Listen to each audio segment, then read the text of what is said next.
오늘 먼저 이제 말씀을 좀 시작하면서요, 저 감사할 게 별로 없는데요, 이런 마음들이 조금이라도 남아있다면 오늘 이분을 한번 유념해 보시면 어떨까요? 상황이 점차적으로 더 어려워졌는데도 정말 아름답게 인생을 살아가셨던 분, 또 그의 인생을 아름답게 마무리하셨던 분, 네, 지금은 고인이 되셨는데 우리 고 강영우 박사님을 좀 만나보도록 하겠습니다.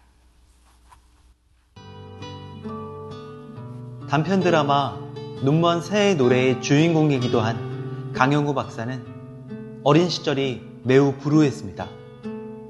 어린 나이인 13살 때 아버지를 여의었고 이듬해 중학교에 다니던 중 학교에서 축구를 하다가 축구공에 눈을 맞곤 안타깝게도 시력을 잃고 말았습니다. 어머니는 아들의 실명 소식을 듣곤 충격을 받아 돌아가셨고 몇 년 후에 의지하던 누나까지 죽는 바람에 졸지에 고아가 되어버렸습니다. 결국 그는 서울 맹학교 기숙사로 보내져 암흑 같은 10대 시절을 보내지만 꿈이 원대했던 그는 여기서 포기하지 않았습니다. 그러던 어느 날 갖지 못한 한 가지를 불평하기보다 가진 10가지를 감사하자는 말을 듣고는 그의 삶의 방향이 바뀌게 됐습니다. 그는 자신이 가진 것을 찾기 위해 열심히 공부했고 이때 자원봉사자로 찾아온 서근옥 씨와의 인연은 나중에 결혼까지 이어졌습니다. 끈질긴 노력 끝에 그는 연세대학교 교육과에 입학하였고 29살 되던 해 대한민국 최초 정규 유학생이 되며 미국 유학길에 올랐습니다. 그리고 미국으로 건너온 지 3년 8개월 만에 피츠버그대에서 교육학과 심리학 석사, 교육전공 철학 박사 학위를 취득합니다.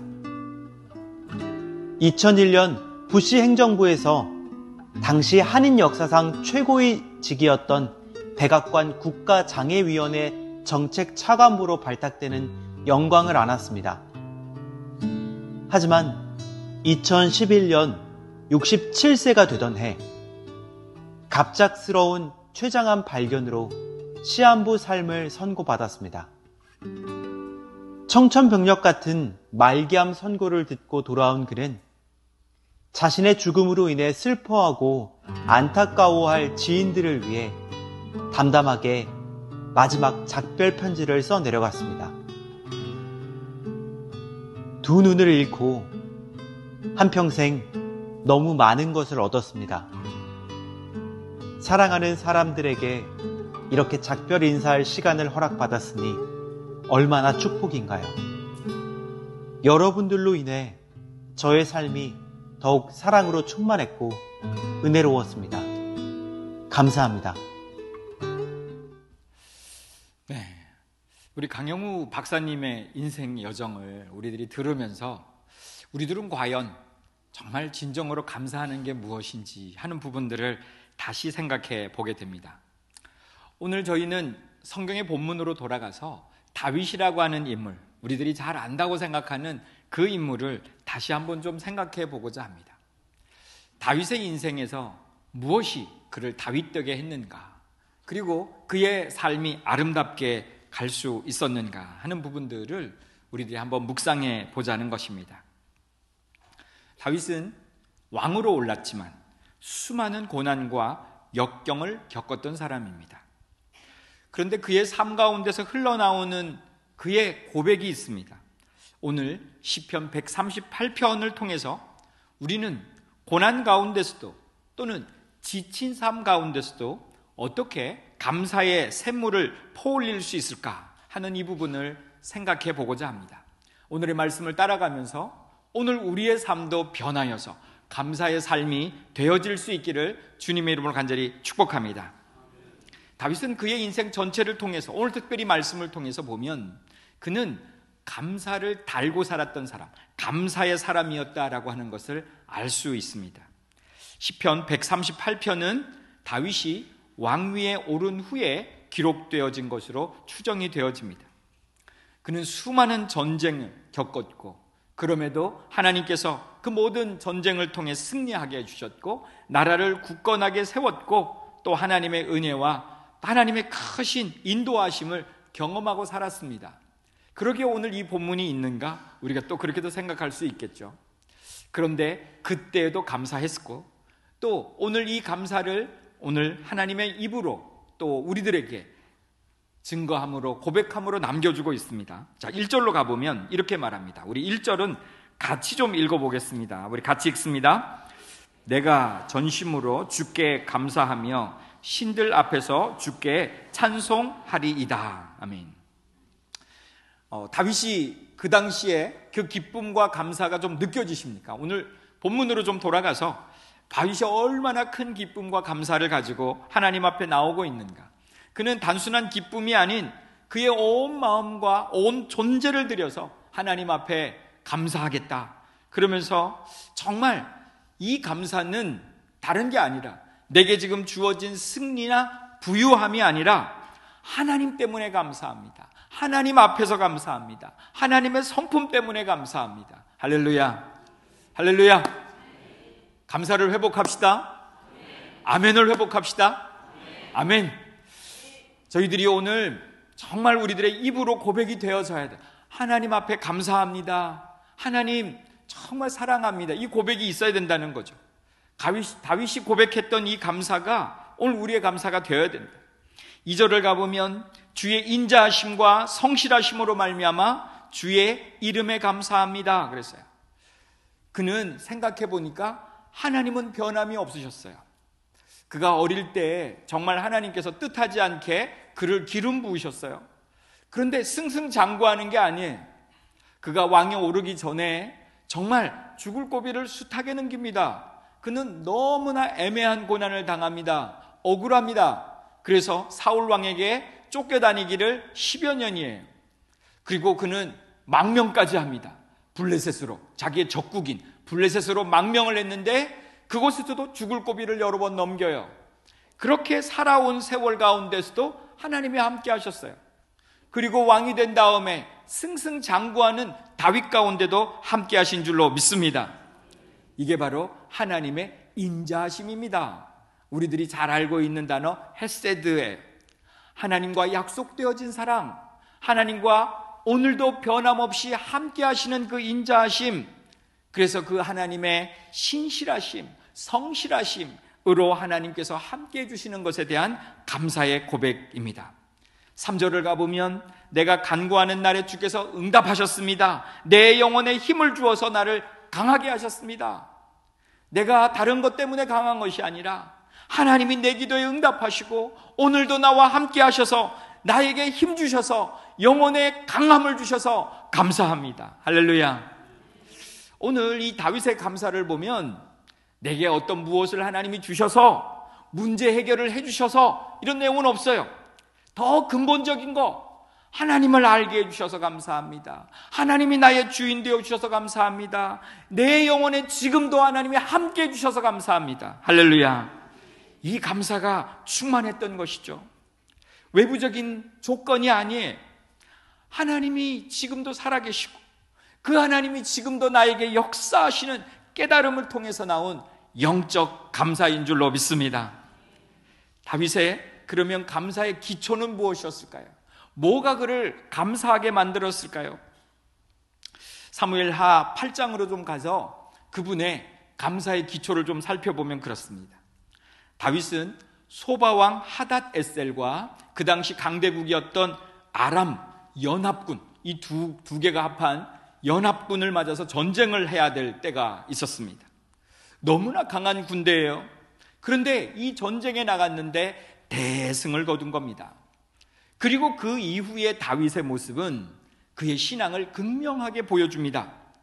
이 승리를 통해 가지고 다윗은 엄청난 전리품과 군사력을 갖게 되었습니다. 말씀을 계속해서 보면 그때에 1000대의 병거를 얻었다. 그에 딸린 7000명의 마병을 얻었다. 이렇게 말하고 있습니다. 1000대의 병거, 우리들이 잘 모르겠는데 그 당시에는 최신의 탱크를 얘기하는 거예요. 최신의 탱크. 그것도 몇 대가 아닌 1000대나 말이죠. 여러분, 러시아와 우크라이나 전쟁이 있을 때 1000대의 탱크가 동원됐다, 이런 얘기 들어보셨습니까? 안 들어보셨죠? 군사적 강대국인 러시아도 꿈도 못 꾸는 숫자예요. 그런데 지금 다윗에게 이 절호의 찬스가 왔습니다. 1000대의 병거가 생겼어요. 고대 근동에서 가장 막강한 군대를 만들 수 있는 기회가 찾아온 것입니다. 이스라엘은 전통적으로 산악 지형에서 싸움을 했습니다. 북쪽으로 갈수록 산이 험하고요. 예루살렘만 해도 그 밑에 지역 헤브론만 해도 산악 지역이었어요. 그렇기 때문에 그들은 별로 병거를 가지고 있지 못했습니다. 그래서 군대가 늘 위태위태한 거죠. 약해 보인단 말이죠. 주변에 있는 나라들이 보면 약해 보이는 거예요. 그런데 그들은 새롭게 무장할 기회가 생겼습니다. 1000대의 병거를 얻는다. 7000명의 마병을 얻는다. 강대국으로 갈 수 있는 기회가 찾아온 거예요. 그런데요, 그는 이 엄청난 대승, 그리고 그가 지금 받은 이 전리품을 어떻게 처리했을까요? 사무엘하 8장 4절로 한번 가볼게요. 우리 같이 한번 읽어봅시다.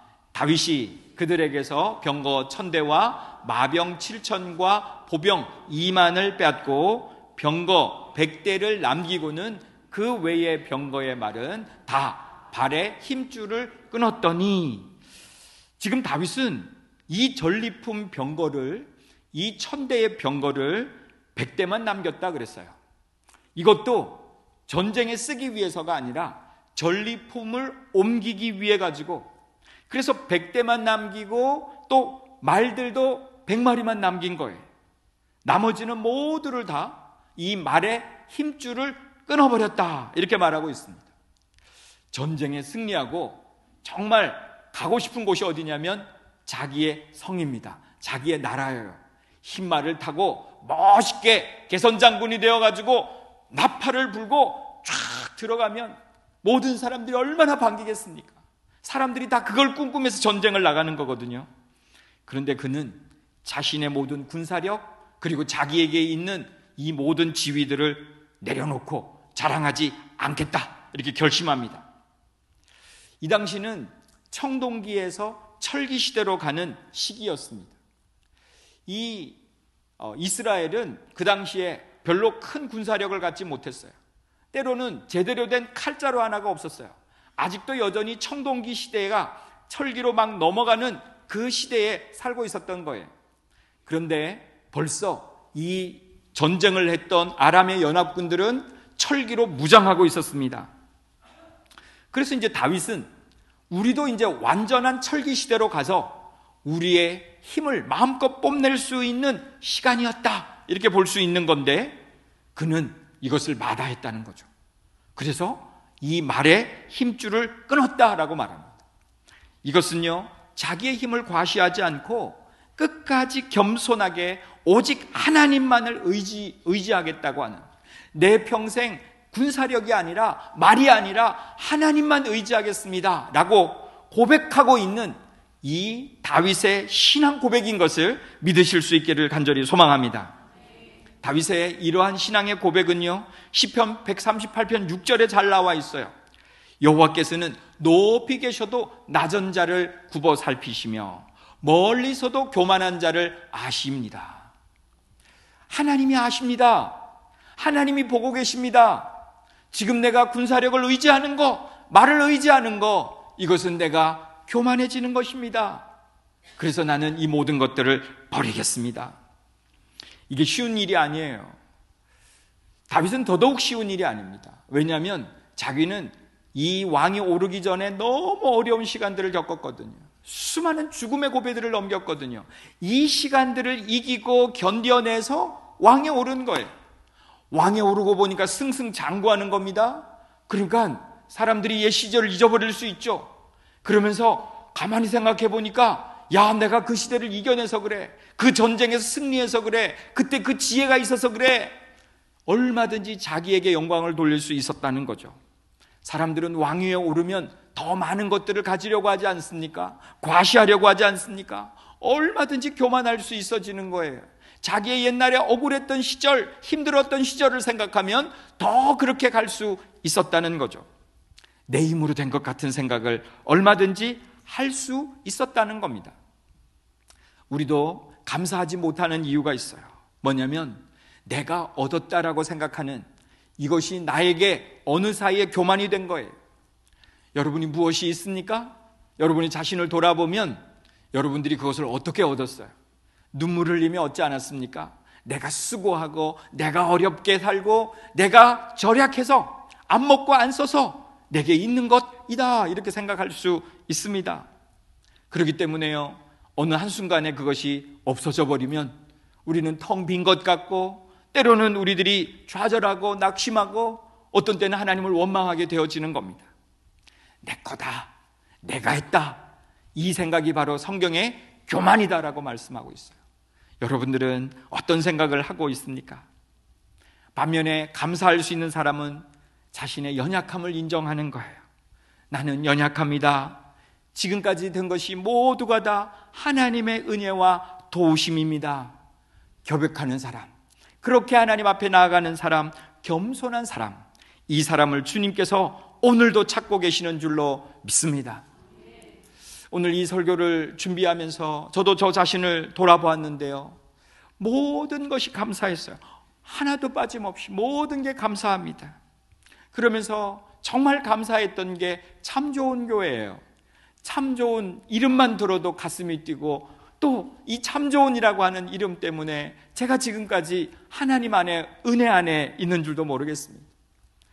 93년도 대학을 마치고 신학대학을 오면서, 대학원을 오면서 제가 93년도에 처음 교육전도사로 역곡에 있던 대성교회 그 시절에 교육전도사가 되었습니다. 그리고 나서 지금까지 참 좋은 교회 안에 있게 하셨어요. 참 좋은 교회 전도사로, 부목사로 훈련받게 하셨고, 또 하나님께서 그렇게 세워가셨고, 뜬금없는 저 거제의 개척도 하나님이 보내셨다고 믿습니다. 눈물 나는 개척 시간이 있었고, 그리고 그 시간을 넘어서서 이제는 교회도 건축하고 자립의 길로 갔던 그 모든 시간들이 다 하나님의 은혜였습니다. 그리고 오늘 제가 서 있는 이 시간도 저는 믿기 어렵고 상상하기 어렵습니다. 이 자리에 제가 서 있으리라고는 한 번도 생각해 보지 못했기 때문에 그렇습니다. 저는 저의 부족함을 너무나 잘 압니다. 저는 학창시절에도 그랬고 신학교 와서도 제 자신을 보면 아무것도 없었고 부족한 것 투성이었습니다. 이런 사람을 하나님이 쓰시겠습니까? 하나님은 어떻게 쓰시겠습니까? 이렇게 기도하던 때가 엊그제 같습니다. 그런데 하나님은 저의 일생 가운데 함께 하셨고, 오늘 하나님께서 이렇게 부르고 사용하고 계십니다. 제가 어디에 있던 하나님의 은혜 안에 있는 것이 감사해요. 저의 부족함 가운데서도 하나님이 함께 해주시는 것이 감사입니다. 여러분들에게도 이 은혜가 있기를 간절히 소망합니다. 다윗은 평생 이것을 잊지 않았던 거예요. 하나님께서 하셨습니다. 그가 겸손하게 하나님 앞에 엎드렸던 이 모든 것들이 감사의 기초였고 초석이었습니다. 평생 자신의 연약함을 인정하십시오. 내가 뭐 이렇게 잘났겠습니까? 내가 뭘 이루었겠습니까? 하나님, 너무 연약합니다. 그렇게 하나님 앞에 나아갈 때 하나님께서 우리에게 감사의 삶을 베풀어 주실 줄로 믿습니다. 또 다르게 이 다윗의 모습을 보면 하나님의 말씀에 철저히 순종할 수 있는 삶을 살았습니다. 이것이 바로 감사의 비결이었다라고 하는 거죠. 다윗이 말에 힘줄을 끄는 것, 이건 단순히 겸손을 뛰어넘는 겁니다. 이것은 이미 하나님의 말씀에 대한 철저한 순종이었던 거예요. 신명기 17장 16절로 거슬러 올라가 보면 이스라엘에게, 특별히 왕에게 주는 규례의 말씀이 있어요. 하나님은 이미 그때에 이스라엘의 왕이 세워질 것을 예견하고 계셨어요. 그래서 그 말씀을 주시는 겁니다. 먼 훗날에 이스라엘의 왕이 세워지면 그 왕들은 기억하라는 거예요. 자, 17장 16절 우리 한번 읽어봅시다. 같이 읽습니다.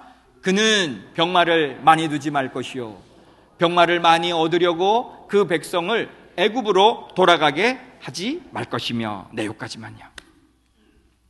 병마를 많이 두지 마라. 병마가 힘을 상징한다고 그랬죠. 이 힘을 많이 두지 말아라. 누굴 의지하라는 겁니까? 하나님 의지해라. 하나님 의지해라. 그 왕은 세상 것이 아니라, 군사력이 아니라 하나님 의지하라는 거예요. 이 병마를 의지하려고 백성들을 애굽으로 내려보내지 말아라.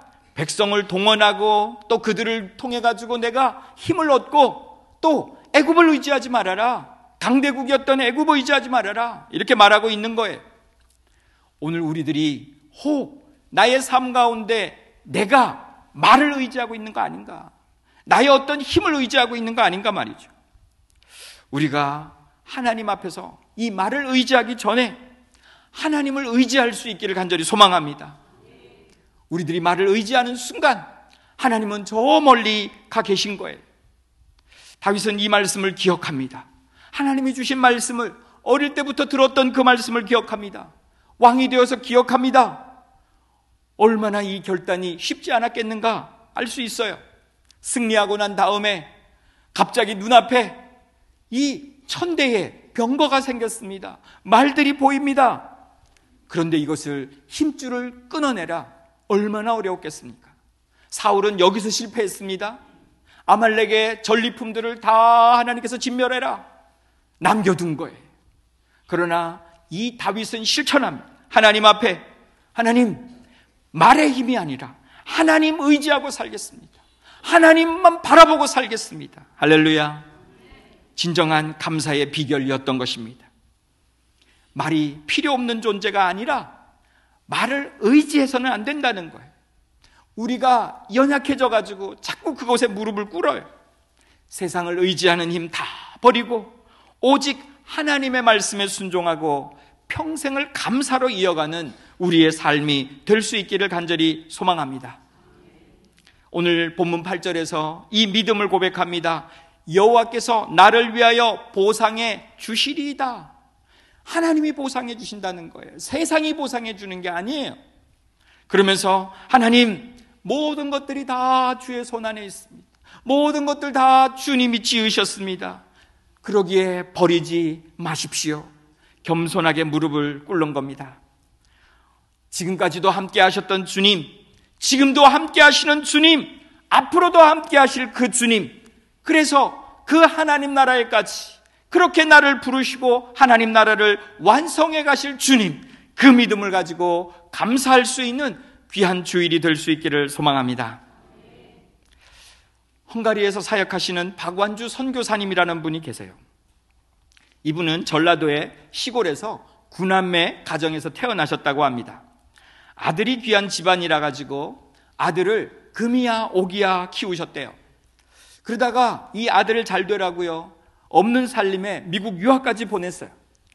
미국 유학 가서 또 그가 캘리포니아주 산호세라고 하는 곳에 교회를 개척했는데 그때부터 약 15년 정도 그곳에서 목회를 하셨답니다. 근데 목회를 하고 있는 도중에요, 교회가 막 부흥하고 있는, 목회가 잘 나가고 있는 그때에 그만 큰 교통사고가 났대요. 정신을 차리고 봤는데, 정신을 차리고 보니까 왼쪽 다리가 없어진 거예요. 절단되어진 거예요. 그가 너무 실망합니다. 이게 목회가 가능하겠나? 태어나면서 이제 목회를 내려놔야 되는 거 아닌가? 이 몸으로 무슨 목회를 하겠나? 그리고 교회를 돌아가 가지고 교인들에게 얘기했습니다. 제가 어떻게 목회를 하겠습니까? 그랬는데 교인들이 목사님하고 끝까지 가겠다고 붙드는 거예요. 그래서 계속 목회를 하실 수 있었답니다. 더 큰 문제가 하나 있었어요. 어머니예요. 한국에 있는 어머니. 그렇게 금이야 오기야 그러면서 그렇게 사랑하는 아들인데 이 모습으로 어떻게 나타날 수 있겠는가? 어머니는 예수를 안 믿으시다가 그 당시에 이제 예수를 막 믿기 시작하셨는데, 어머니가 이렇게 다리가 잘린 아들을 보면 그는 하나님 원망하면서 당연히 하나님을 안 믿게 될 거다. 더 큰 걱정은 화병 얻어가지고 일찍 돌아가실 것을 걱정한 거예요. 그래서 형제들 사이에서 약속을 했답니다. 이거 절대로 어머니에게 알려서는 안 된다. 그래가지고 이 목사님이 명절이 되고 그러면은 자기의 딸, 아내, 며느리와 자식들만 한국에 보내고 자기는 목회 바쁘다고 한국을 못 나오셨대요. 이렇게 세월이 한 해, 두 해 흘러갑니다. 어머니는 점점 늙어가세요. 그래서 어느 날 기도를 하셨는데 기도를 통해 가지고 어머니 돌아가시기 전에 그래도 어머니 얼굴 한번 봐야 되지 않겠냐, 이런 마음이 들더래요. 그래서 용기를 냅니다. 그리고 어머니께 전화를 드렸어요. 올해는 꼭 나가겠습니다. 그가 도착하는 날 어머니하고 팔남매가 다 모여 있었대요. 그래서 기다리고 있는데 그 집에 차가 한 대 탁 서는 거죠. 섰는데 그때 차에서 내리는 아들의 모습이 절뚝거리는, 다리 한쪽 없는 의족을 한 아들의 모습이었어요.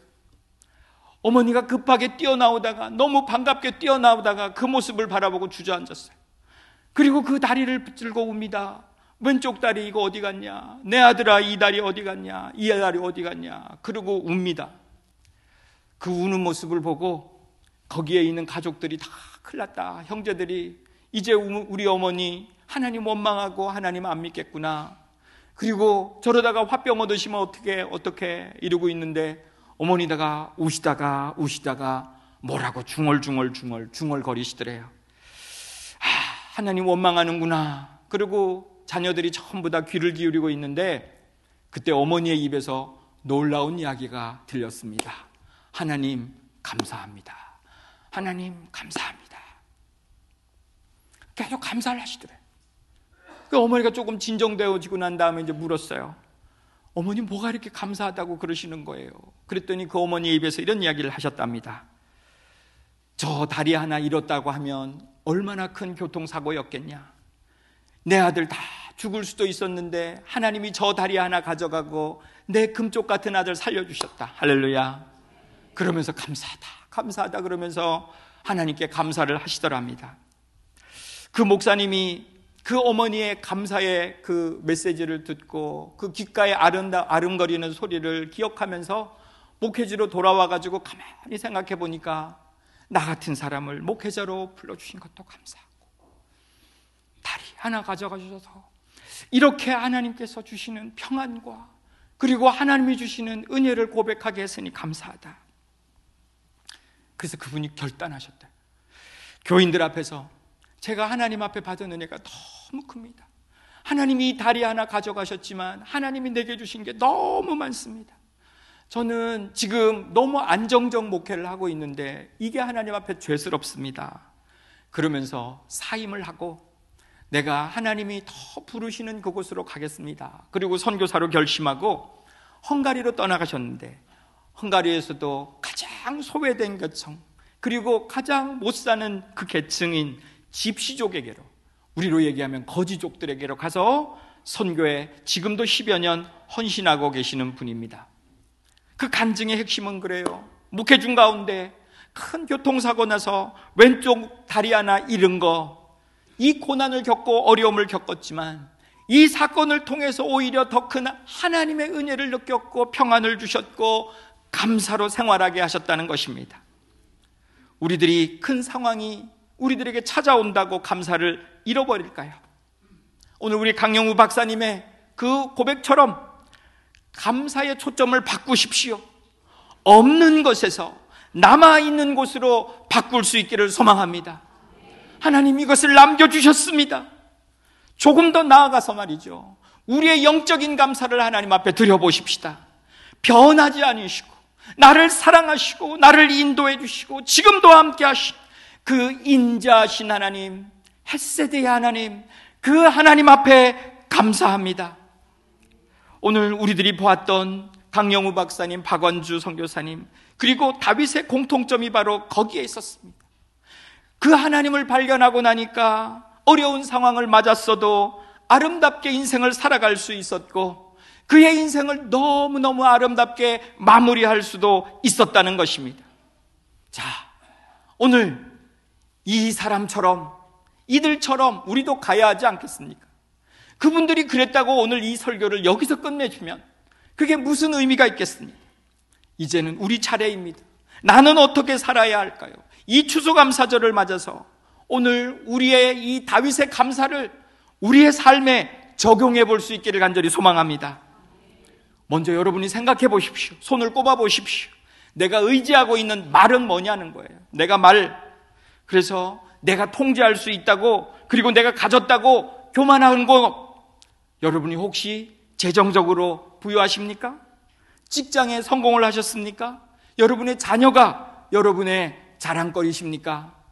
오늘 내가 생각했던 모든 말들의 그 힘들을 차곡차곡 내려놓을 수 있기를 간절히 소망합니다. 하나님보다 더 의지하는 것 하나님 내려놓습니다. 그리고 우리 한번 고백하고 외쳐보십시다. 주님만이 나의 힘이십니다. 한번 따라해 보십시오. 주님만이 나의 힘이십니다. 그렇게 고백하며 평생을 살아가실 수 있기를 주의 이름으로 간절히 축복합니다. 여러분들이 매일 잠자리에 들면서 감사를 한번 생각해 보십시오. 노트에 작성해 보셔도 좋을 것 같아요. 여러분들이 아마 그냥 생각하시면 감사할 내용이 별로 안 떠오를 거요. 오늘도 너무 힘들었을 거요. 그런데요, 주님의 마음을 가지고 보면 모든 게 감사해요. 따뜻한 커피 한 잔, 맑은 하늘, 내가 오늘 어려운 순간이 있었는데 그때 화를 내지 않고 참을 수 있었던 힘, 이 모든 것들이 감사할 겁니다.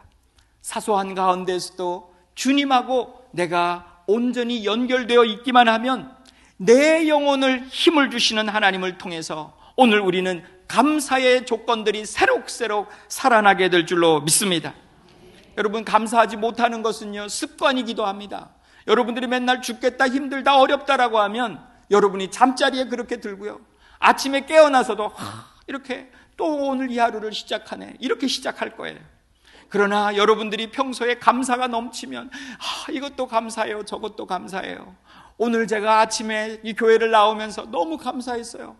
하나님이 주시는 이 자연이 너무 감사합니다. 집 앞에 나무들이 얼마나 아름답게 물들어 있는지요. 하나님, 제가 이 하나님의 아름다운 그림을 바라보면서 내가 교회 갑니다. 하나님 그렇게 생각은 너무 감사하더라고요. 여러분, 모든 것이 감사인 줄로 믿습니다. 여러분 또한 이 일을 위해서 영혼이 강건해지셔야 돼요. 그래야 감사의 능력이 생겨요. 여러분, 다른 게 아니에요. 예배자입니다. 하나님 앞에 예배하는 거예요. 감사는 일시적으로 끝나는 게 아니라 평생 가야 되는 거예요. 전심을 다한 주님과의 만남이 있어야 되는 거예요. 물론 온라인 예배 드리시는 것도 좋아요. 네. 그러나 특별한 일이 아니고서는 여러분 성전 예배를 사모하실 수 있기를 소망합니다. 이곳에 주님이 임재해 계십니다. 물론 여러분의 가정과 어디에서도 임재해 계시지만 특별히 예배에 와보면 달라요. 분위기가 달라요. 이곳에 임재해 계시는 주님을 만나실 수 있습니다. 여러분이 기도의 자리를 사모하십시오. 새벽에 금요에 여러분 주님 앞에 나오십시오. 여러분 아침에 가면서 뭘 듣습니까? 뭘 봅니까? 여러분 졸고 가십니까? 여러분이 지하철에서 찬양을 들으세요. 그 속에서 기도하세요. 여러분이 성경을 날마다 정독하세요. 그 속에 주님이 임하여 계실 줄로 믿습니다. 이제 이 감사를 주님 앞에 표현할 수 있기를 소망합니다. 하나님, 오늘 추수감사절에 제가 이곳에 있습니다. 예배합니다. 나를 구원해 주신 은혜에 감사합니다. 올 한 해 하나님이 인도해 주셔서 감사합니다. 이 놀라운 감사를 안고 이제 우리는 거룩한 성찬의 자리로 나아가겠습니다.